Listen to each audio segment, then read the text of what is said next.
ونستعينه ونستغفره ونؤمن به ونتوكل عليه ونعوذ بالله من شرور أنفسنا ومن سيئات أعمالنا من يهده الله فلا مضل له ومن يضلله فلا هادي له ونشهد أن لا إله إلا الله وحده لا شريك له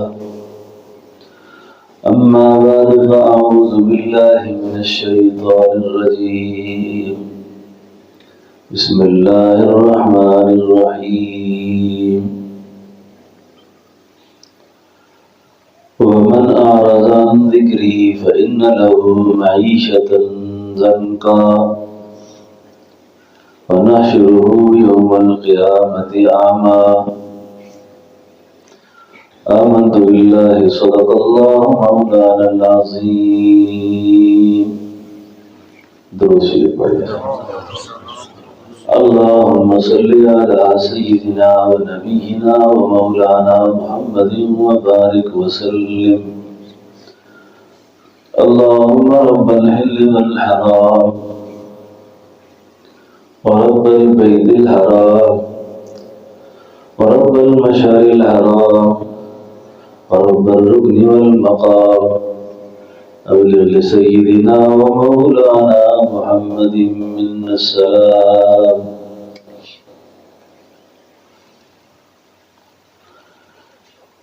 واجب الاحترام بزرگوں، بھائیوں اور دوستوں اور میری پردہ نشین ماؤں بہنوں بیٹیوں،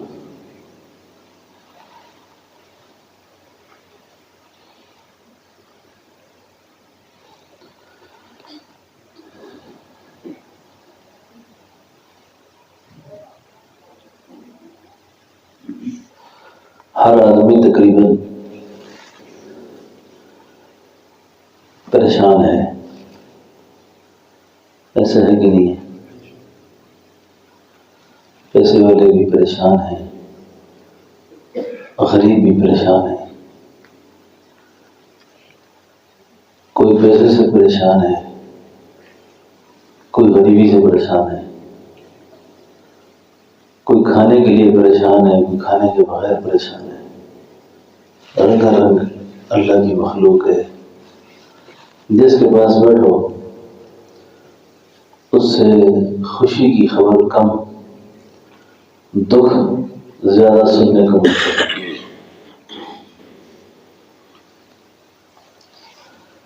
ایسا ہے کہ نہیں ہے؟ اور عورتیں تو کبھی خوش ہوتی نہیں، عورتوں سے اگر حالات معلوم کرو کیا حال ہے؟ کوئی حال نہیں۔ کیا مطلب کہ مجھ سے زیادہ کوئی پریشان دنیا میں ہو سکتا ہے؟ عورتوں کو مقدر پر گرا، قسمت پر شکوہ، یہ عام طور پر مردوں کا عورتوں کا خاص معمول بنا ہوا ہے۔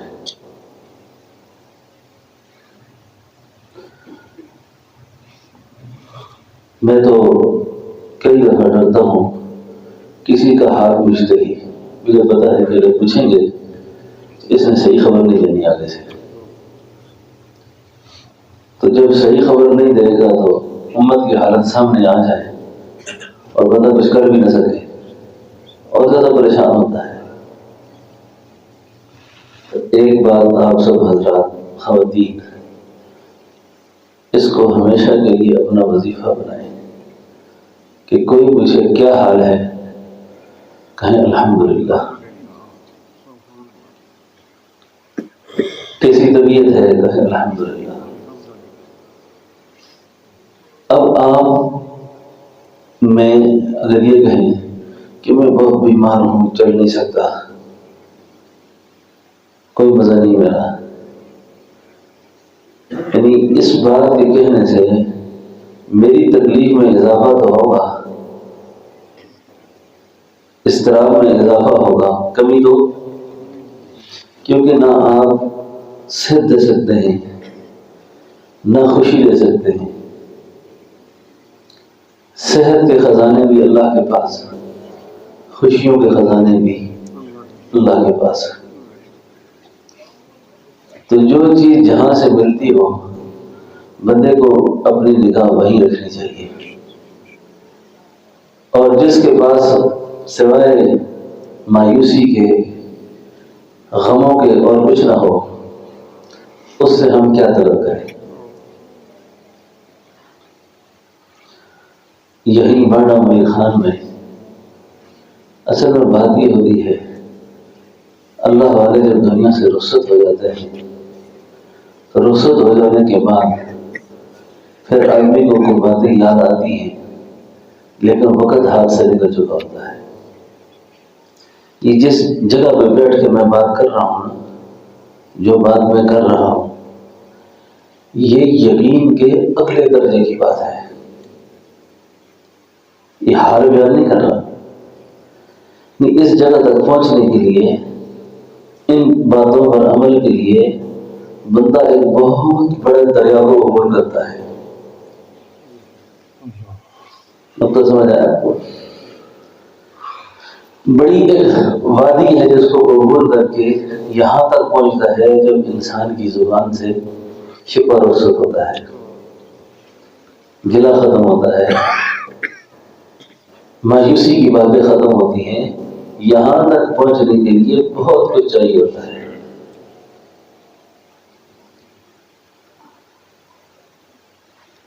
آپ کو اتنی بات سمجھ آ گئی میری؟ یہ جو عاشقی کا غم ہے نا، جو اللہ کا درد و محبت کی جو باتیں ہیں، کیونکہ نفس اور شیطان کے ساتھ تو سخت قسم کی مار کاروائی ہے، جنگ ہے. اس کو پچھاڑتے بندہ یہاں تک پہنچتا ہے.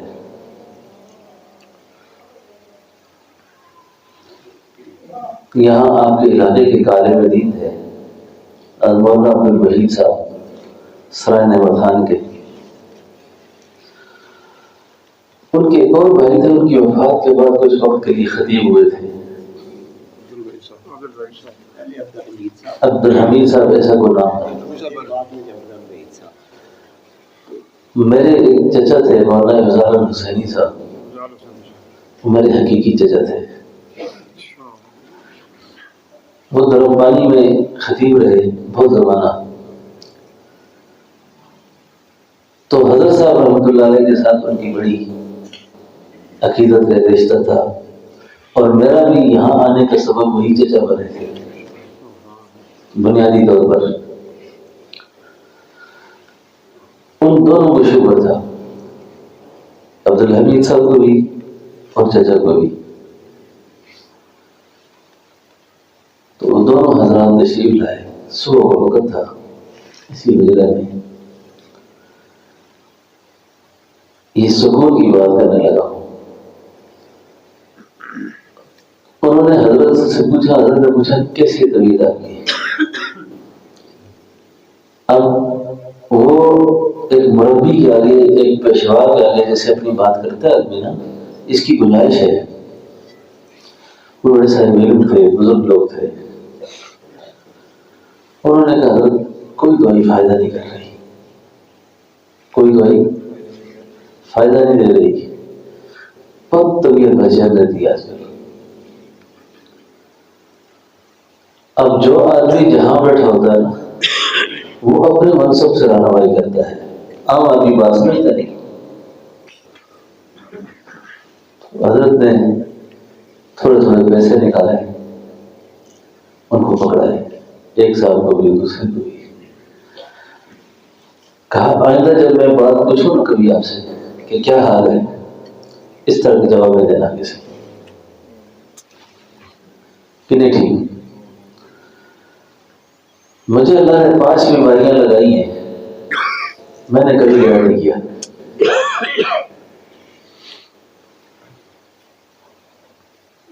آپ کا سید نے حضرت کو دیکھا ہوگا، آپ کے نہیں پر بدن جسم، اور کتنی بڑی رسولیاں تھی پیٹ میں نظر آتی تھی. کہ مجھے اتنی بیماریاں لگی ہیں، کبھی سنا ہے میں نے بھی غلط کیا، وہ کیوں لگ رہی ہیں؟ کیونکہ ہمارے ذوق اس وقت اور تبدیل ہو رہے ہیں، یہ باتیں ہمیں کم سمجھ آتی ہیں۔ فرماتے تھے کہ مجھے میرے شیخ مولانا عبدالغفور عباسی رحمۃ اللہ نے فرمایا تھا، شکوہ نہ کرنا، کبھی گلہ نہ کرنا، اللہ مستجاب دعا بنا دیں گے، دعائیں رڑنی ہوتی تھیں۔ آج جو ہماری دعاؤں کا جو قبولیت کا سلسلہ کم ہو گیا، اس کی بھی بنیادی وجہ یہی ہے کہ ہم سے کوئی پوچھتا ہے کیا حال ہے، اجے جی کوئی حال نہیں، میرے تو زیادہ کون پریشان ہے، مجھ سے زیادہ کون پریشان ہے اس وقت۔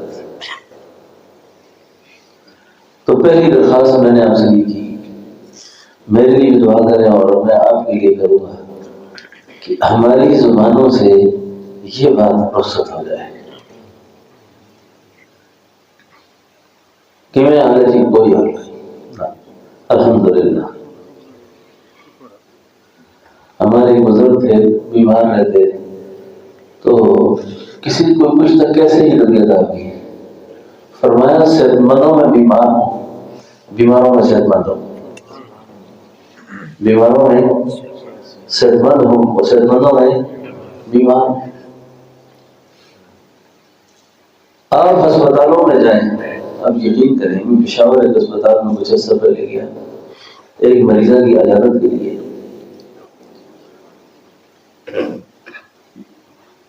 تو میں جو ہی وارڈ میں داخل ہوا تو یہ ہماری شکل و صورت کو دیکھ کر لوگ بھول جاتے ہیں۔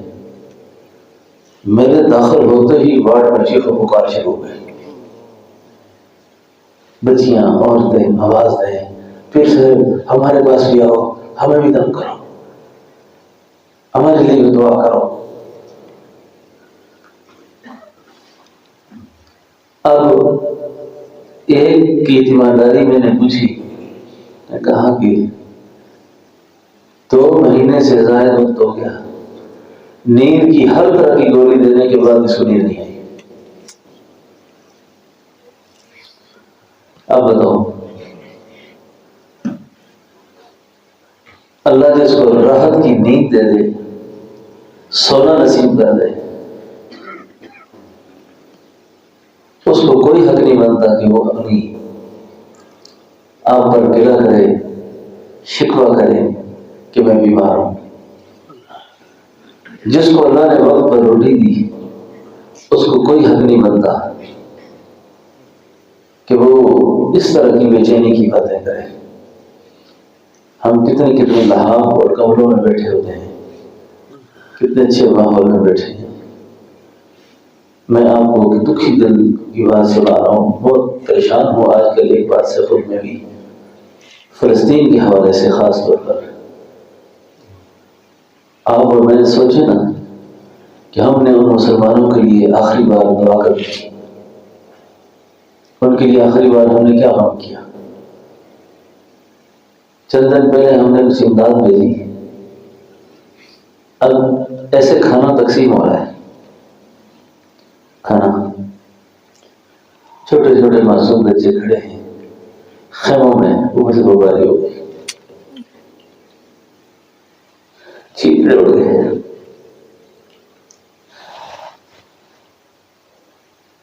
مجھے دوست نے ویڈیو بھیجی، میں دیکھ ہی نہیں آتی، میں چلا گیا ڈیلیٹ کر دی اس کو، دیکھ ہی نہیں جاتی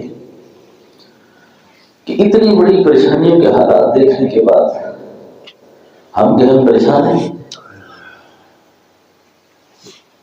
گھر میں 6 سیمنٹوں سے زیادہ نئے پڑے ہوئے ہیں، جرابوں کے 10 جوڑے پڑے ہوئے ہیں، کپڑوں کے انبار لگے ہوئے عورتوں کے، یہ مہندی کا جوڑا ہے اور یہ شادی کا ہے اور یہ ولیمے کا ہے اور یہ فلاں ہے اور یہ فلاں ہے، اور پوچھو کیا حال ہے، پھر بھی زبان پر گرے ہیں کہ پھر بھی شکوہ ہے۔ تو سب سے بڑی بیماری انسان کو جو اضطراب میں مبتلا کرتی ہے، غم میں مبتلا کرتی ہے اور غموں میں اضافہ کرتی ہے، وہ یہ ہے کہ وہ اللہ کی ذات پر گرا، شکوہ ناشکری کی بات ہے، ناشکری کی بات ہے۔ یاد رکھیں خواتین، میری بات کو سن رہی ہیں، آپ بھی سن لیں، اس گھر سے خوشیاں ختم ہو جاتی ہیں، روٹ جاتی ہیں، اس گھر سے اطمینان اللہ تعالیٰ اٹھا دیتے ہیں۔ جو گھر اللہ کے شکر سے خالی ہو، جو گھر اللہ کے ذکر سے خالی ہو، اور میں کھلے لفظوں میں کہہ دوں، جو ماں بہن، جو بیٹا، جو گھر کا والی متولی رات کو اس موبائل میں گم دیکھتا ہے، نہ تو اس کی نماز کی نورانیت ہے، نہ اس کے ذکر میں نورانیت ہے، نہ اس کی تلاوت میں، کسی غیر محرم کو قصدن دیکھنا، کسی غیر محرم کی طرف قلب کا اتصال رکھنا، اس دل میں خدا نہیں آتے، اس دل میں اللہ نہیں آتے۔ آپ سکون مانگتے ہیں، آپ اطمینان چاہتے ہیں، خوشی چاہتے ہیں، یہ خوشیاں تو آتی ہی نہیں ہیں، خوشیاں تو روٹ جاتی ہیں۔ جس گھر میں گند ہوتا ہے نا، اس گھر میں مکھی آتی ہے، مچھر آتے ہیں، اس گھر میں ایسی چیزیں آتی ہیں جو گند پہ بیٹھنے پہ خوش ہوتی ہیں، اور جہاں صفائی ستھرائی کا خیال رکھا ہوتا ہے وہاں تتلیاں آتی ہیں، بلبل آتی ہے۔ تو آپ کو اور مجھے جو احتساب ہے نا اس اصلاحی مجلس کا، وہ اس بات کا احتساب ہے، اس بات کا احتساب ہے کہ میرے اندر شکر کتنا ہے، صبر کتنا ہے، ذکر کتنا ہے، اللہ کی رضا کو راضی رہنے کا جذبہ کتنا ہے۔ یہ سبق یاد کرنے والا ہے۔ اللہ رب العالمین نے کھلے الفاظ کے ساتھ مردوں کو بھی، عورتوں کو بھی، اور قیامت تک آنے والے انسانوں کو خطاب کر کے فرمایا، وَمَنْ أَعْرَضَ عَنْ ذِكْرِي فَإِنَّ لَهُ مَعِيشَةً ضَنْكًا، جو ہماری یاد سے منہ موڑ لیں گے، اعراض کریں گے، ہمارا ذکر نہیں کریں گے، یہ صبر، شکر، قناعت، رضا، یہ سب ذکر میں آتا ہے۔ وَمَنْ أَعْرَضَ عَنْ ذِكْرِي فَإِنَّ لَهُ مَعِيشَةً ضَنْكًا، ہم ان کی زندگی ان پر کڑوی کر دیں گے، ان کی معیشت تنگ کر دیں گے۔ پیسہ بھی پاس ہے، خوبصورت مسیری ہے، لائٹیں لگی ہوئی ہیں، گھر میں آسائش زندگی کے سارے سامان ہیں، خاوند گھر داخل ہوتا ہے تو بیوی کی لڑائی شروع ہو جاتی ہے، وجہ بھی کوئی نہیں، لڑائیاں گھر سے ختم نہیں ہوتی، ظاہر کوئی مسئلہ نہیں، لیکن دست و گریباں ہیں آپس میں،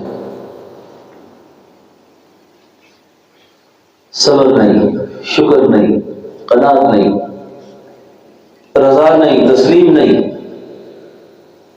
اب جس وقت اللہ تعالیٰ یہ دولت اٹھا لے، پھر کبھی ایک رشتہ دار کے پیچھے پڑے ہوئے، کبھی دوسرے کے پیچھے پڑے ہوئے، وہ کھا گیا، میں رہ گیا، اس نے ایسے کیا، اس نے ایسے کیا، تم نے کیا کیا؟ اب بیوی ہے وہ خاوند کو کہتی ہے، اس نے اتنا اچھا گھر بنا لیا، تم نے کیا کیا ابھی؟ بیٹے باپ سے کہتے ہیں تم نے کیا کیا ہمارے لیے؟ بیٹیاں ماں سے کہتی ہیں تم نے کیا کیا ہمارے لیے؟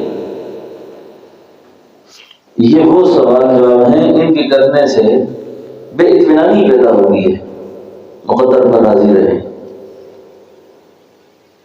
قسمت پر راضی رہیں، دیا ہر ایک کو قسام ازل نے، جو جس چیز کے قابل نظر آیا، بلبل کو دیا نالا، پروانے کو دیا جلنا، غم ہم کو دیا وہ جو سب سے مشکل نظر آیا۔ یہ تقسیم ہے۔